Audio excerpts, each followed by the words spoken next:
Assalamualaikum warahmatullahi wabarakatuh. Langsung saja bab 7 fase desain. Pendahuluan. Aktivitas utama dalam fase desain adalah membuat top dan medium level dari desain sistem dan mendokumentasikannya dalam spesifikasi desain. Aktivitas kedua dimulai dengan melakukan rencana teks penerimaan. ATP adalah sebuah dokumen tes yang akan digunakan untuk mendemonstrasikan seluruh fungsi sistem kepada user pada fase penerimaan. Terdapat dua langkah dalam pendesain sistem software, yaitu pertama, pergilah sistem menjadi beberapa komponen secara fungsional. Kedua, hubungkanlah komponen-komponen tersebut. Desain yang terstruktur. Tujuan utama dari desain yang terstruktur adalah memecah sistem menjadi bagian yang lebih kecil, teratur, dan mudah untuk dibangun. Desain top down. Desain top down dimulai dengan top level design. Masing-masing komponen utama atau kotak dalam TLD dipecah menjadi subbagian dimulai dengan level teratas, kemudian turun ke level berikutnya dan seterusnya. Desain bottom up. Pada kasus tertentu mungkin akan lebih mudah mendesain dengan menggunakan pendekatan dari level bawah atau rendah ke level atas. Hal ini sering ditemui pada kasus sistem pengontrolan proses di mana peralatan pengontrolan hardware pada level terbawah menentukan bagaimana sistem tersebut disatukan. Pertukaran desain tingkat atas.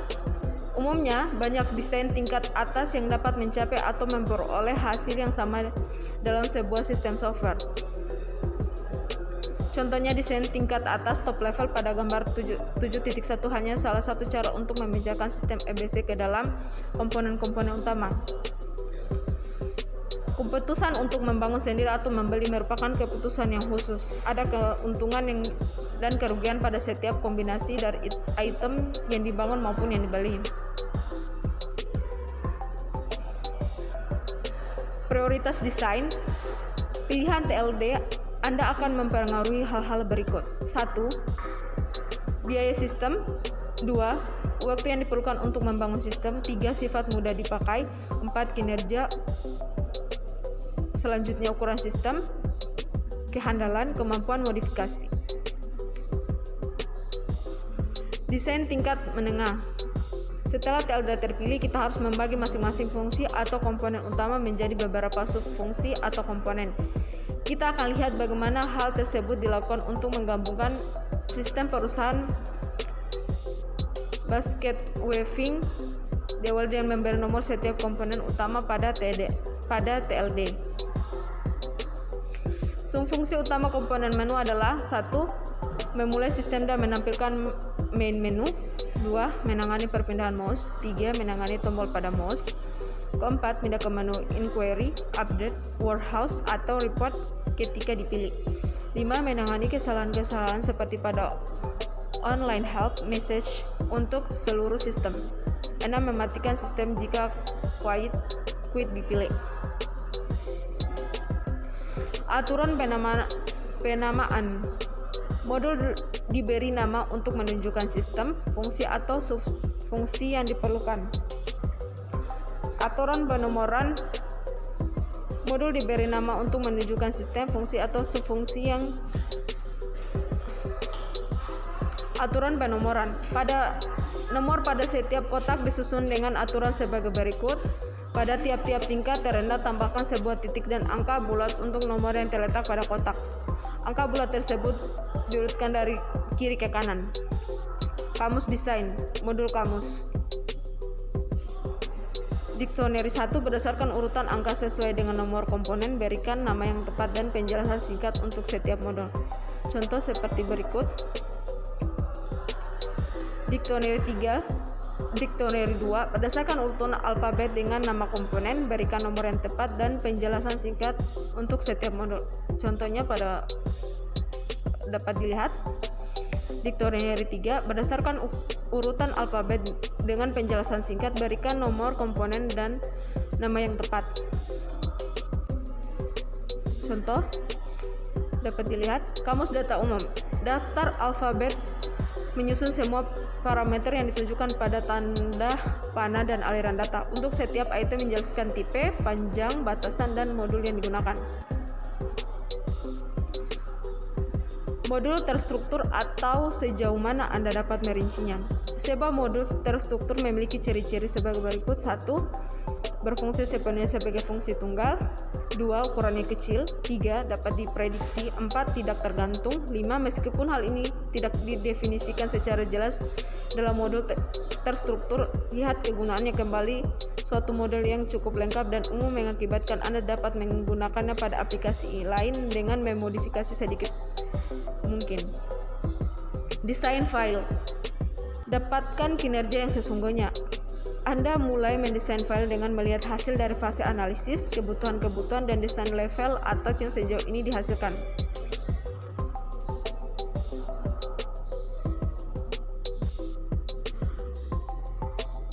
Mengoptimalkan file. Langkah selanjutnya adalah mengoptimalkan penyimpanan disk dengan mengurangi kerangkapan fillet dan file-file.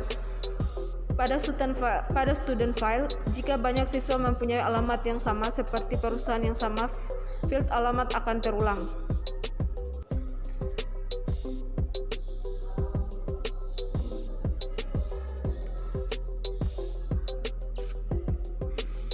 File address dengan satu record setiap perusahaannya dengan company no di record siswa menunjukkan hal itu. File ini juga dapat berisi alamat faktur yang dibutuhkan oleh finance file. Mengoptimalkan sejumlah variabel item-item. Dalam student file terdapat dua field, informasi CRS no dan payment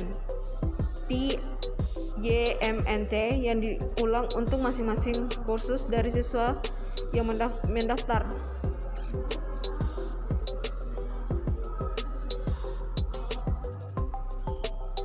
File history. Apa yang kita lakukan tentang data pada siswa yang telah mengambil sebuah kursus? Pemecahan masalah ini dengan mendefinisikan sebuah file student history, dan setelah seorang siswa mengambil sebuah kursus, recordnya dipindahkan dari file student ke file history. Pengujian desain file. Pada desain ini, setiap permintaan kebutuhan yang melibatkan pengaksesan data harus diproses dengan desain file. Hal ini menandai perkembangan selanjutnya. Contoh, tampilkan semua peristiwa pada tempat pelatihan XYZ, lokasi dan biayanya. Mari kita mengikuti logika pengaksesannya. Register mengubah nama bidang kursus menjadi CRS no. Record pada file schedule diakses oleh CRS no untuk mendapatkan biaya. Dalam permintaan yang umum seperti ini, mungkin nama bidang kursus dapat dijadikan key pada file schedule. Mungkin harga dapat ditambahkan ke file schedule untuk mengurangi pengaksesan file course setiap waktu. Untuk menghemat ruang penyimpanan, kode biaya dapat digunakan. Sistem manajemen data base relation. Pada bagian 7.8 kita mengasumsikan bahwa Anda mendapatkan sebuah record dari sebuah file yang mengandung sebuah kunci. Dalam kenyataannya harus terdapat DBMS untuk memenuhi hal itu. Gambar 7.11 adalah contoh dari suatu relasi tabel yang dapat didefinisikan pada sistem ABC. Seperti berikut dapat dilihat.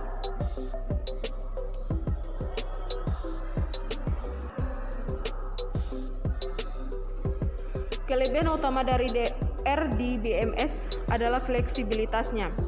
Sebagai contoh, jika kita ingin mengakses data yang sejenis secara berlainan dari berbagai aplikasi, maka sistem ini akan dapat menampungnya. Kekurangan RDBMS hanya pada performance, membutuhkan banyak memori dan waktu untuk menyimpan, menjalankan, dan merinci seluruh bagian tabel. Penghematan waktu yang diakibatkan oleh pemakaian yang mudah dan fleksibilitas dari sistem membuat RDBMS terdapat pada sebuah komputer CPU yang baik sebagai investasi yang berharga. Keuntungan dari analisis dan desain yang terstruktur. Mengurangi jumlah kesalahan. Tabel statistik berikut ini diambil dari hasil survei oleh TRW untuk proyek besar dan DECS Customer Service System Engineering, yaitu departemen yang bertanggung jawab untuk memastikan bahwa produk-produk DEC baik software maupun hardware-nya benar-benar bebas dari virus. Menggunakan metode tidak terstruktur. seperti berikut, dapat dilihat. Kemudian menggunakan metode terstruktur, dapat dilihat bagannya. Proses desain. Tim desain. Pilihlah orang-orang terbaik untuk tim desain. Tim desain yang baik tidak perlu orang-orang yang menguasai bahasa pemrograman. Mereka haruslah orang yang dapat mengkonsep semuanya. Hindari orang-orang yang selalu menginginkan kesempurnaan dalam tim desain. Pertemuan desain. Merancang sesuatu mirip dengan remuk, brainstorming. Beberapa orang berkumpul dalam suatu ruangan yang tenang dan tidak terganggu. Setiap orang diharapkan untuk mengeluarkan semua ide mereka agar semua elemen yang berfungsi dapat digunakan dan juga memikirkan bagaimana cara menguasainya. Dokumentasi teknik. Pertimbangkan hal-hal berikut ketika menulis dokumentasi teknik. 1. Gunakan bahasa yang formal dan tepat. 2. Gunakan gambar diagram yang terstruktur dan yang sejenisnya. 3. Buatlah agar maksud dari desain menjadi jelas pada beberapa halaman pertama, kemudian uraikan. 4. Cobalah untuk konsisten pada grafik-grafik dan struktur kalimat. Standar ketentuan pada waktu desain. Buatlah aturan yang standar seperti berikut. 1. Beberapa ketentuan desain, format, struktur, diagram, modul, dan kaidah penamaan variabel ini gunakan untuk semua tingkatan yang rendah. Kedua, parameter yang mendahului rincian perintah, panjang, format, atau tipe. Penanganan kesalahan. Setiap modul melewati keadaan di mana kesalahan muncul dan nomor kesalahan untuk ditangani. Standar pemrograman. Standar pemrograman terstruktur seperti pemunculan kode, white space, memasukkan komentar-komentar, konsep yang diperbolehkan, organisasi ukuran modul, dan ketergantungan secara rinci. Membuat template yang berisi komentar seperti judul, parameter, masukan, variabel yang digunakan, memanggil subroutine, penanganan kesalahan, exit. Kelima, programmer memulai dengan template ini dan mengisi kode proses. Garis besar spesifikasi desain. Spesifikasi desain terdiri dari 1. Judul halaman dan daftar isi. 2. Gambaran umum. 3. Daftar hardware atau software yang akan dipakai. 4. Daftar urutan prioritas desain. 5. Diagram desain dan beberapa modul dictionary yang umum. 6. Beberapa kebiasaan penamaan modul yang umum. 7. Parameter yang dipakai dan data dictionaries. 8. Penanganan kesalahan. 9. Standar pemrograman terstruktur. 10. Alat pemrograman terstruktur. 11. Top level design termasuk struktur diagram TLD. 12. Medium level design termasuk struktur diagram MLD. 13. Modul dan kamus data file. 14. File dan tabel. Menguji desain. Ketika desain telah diselesaikan, semuanya harus berjalan dengan benar. Maksudnya adalah untuk menjamin hal-hal berikut. 1. Semua keperluan spesifikasi fungsi sudah ketemu. 2. Desain mudah diprogram dan dipelihara. 3. Dapat diimplementasikan sesuai dengan waktu dan anggaran. Merubah permintaan sesuai dengan desain. Beberapa desain yang rinci akan selalu membawa pada perubahan permintaan. Anda harus kembali kepada user sekarang dan meyakinkan user bahwa dia sebenarnya tidak menginginkan apa yang dia minta sebelumnya. Perencanaan penerimaan. Meskipun penerimaan Anda adalah tahapan pada bab tersendiri nantinya, perencanaan penerimaan dapat dimulai setelah desain level menengah dikerjakan. Desain siap pakai. Ketika hendak mengambil keputusan di antara beberapa pendekatan teknis terhadap suatu masalah, lebih mudah mengambil keputusan dengan meminta pendapat orang lain. Apakah pertemuan dengan beberapa ahli untuk melakukan TLD siap pakai? Tujuan dari pertemuan itu adalah memilih TLD yang terbaik.